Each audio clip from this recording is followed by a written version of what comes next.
the devastating flooding overtaking Pakistan. At least 1,000 people have died, more than 33 million others are affected, and we want to take a closer look with Abdullah Fadil in Islamabad. He is UNICEF's chief representative in Pakistan. Mr. Fadil, thank you so much for taking time for us. Thank you for having me. Mr. Fadil, I understand that you're back in Islamabad now, but you were just in a flooded area. Can you describe for us what you saw? Actually, I was in a city called Nowshera in the KP province. What I saw was actually quite families that were quite distraught, uprooted from their homes. For instance, a mother of 6 who for 5 days was actually encamped in a crowded area, lost everything. And actually our children were starving. The government was trying to respond. We delivered some hygiene kits for today, but I think this is the entire country. Over 33 million people impacted, 500,000 homes partially destroyed, and 250,000 houses completely destroyed, infrastructure completely devastated, and over 1,000 people dead, with 350 children at least so far. Mr. Fadil, how do you even begin to undertake such a dramatic situation? You've got millions of people, as you said, homeless. They need a place to sleep, to eat, to bathe, to take care of their children. How do you do that when so much of the country is underwater? I mean, that's an enormous task, and that's why we're asking the entire world to respond to this catastrophic calamity that Pakistan is facing as a result of climate change. We are doing what we can.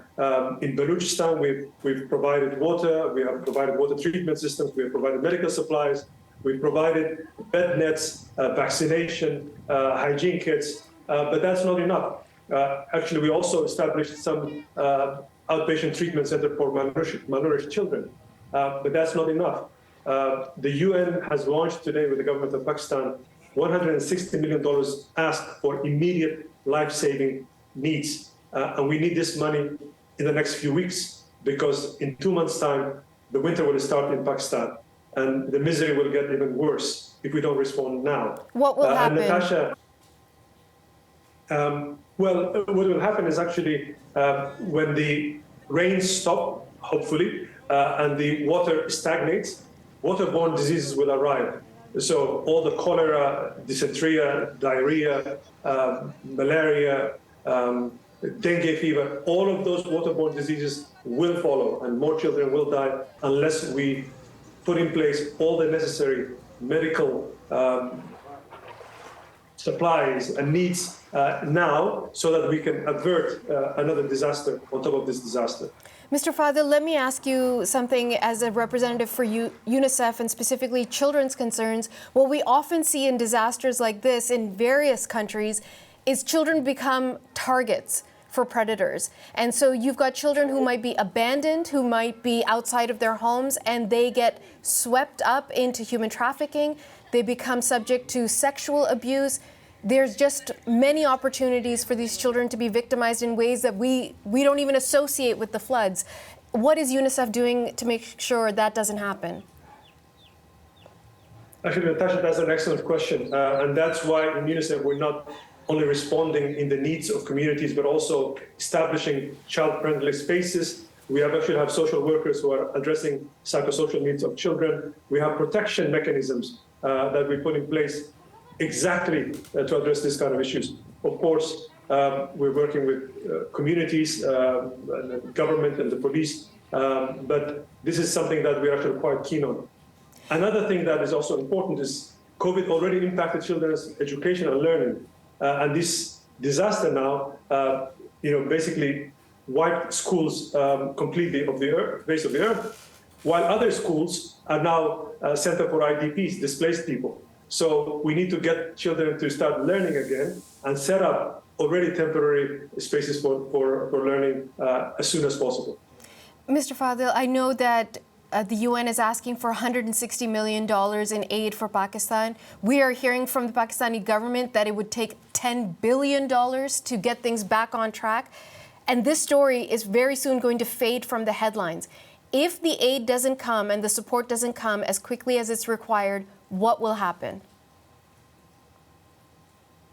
Well, the infrastructure, the government says 10 billion actually is, I think, even conservative, because 3,000 kilometers of roads and 150 bridges and so forth and so on is quite enormous. This is a environmental crisis. This is a climate change crisis, and this was not caused by Pakistan.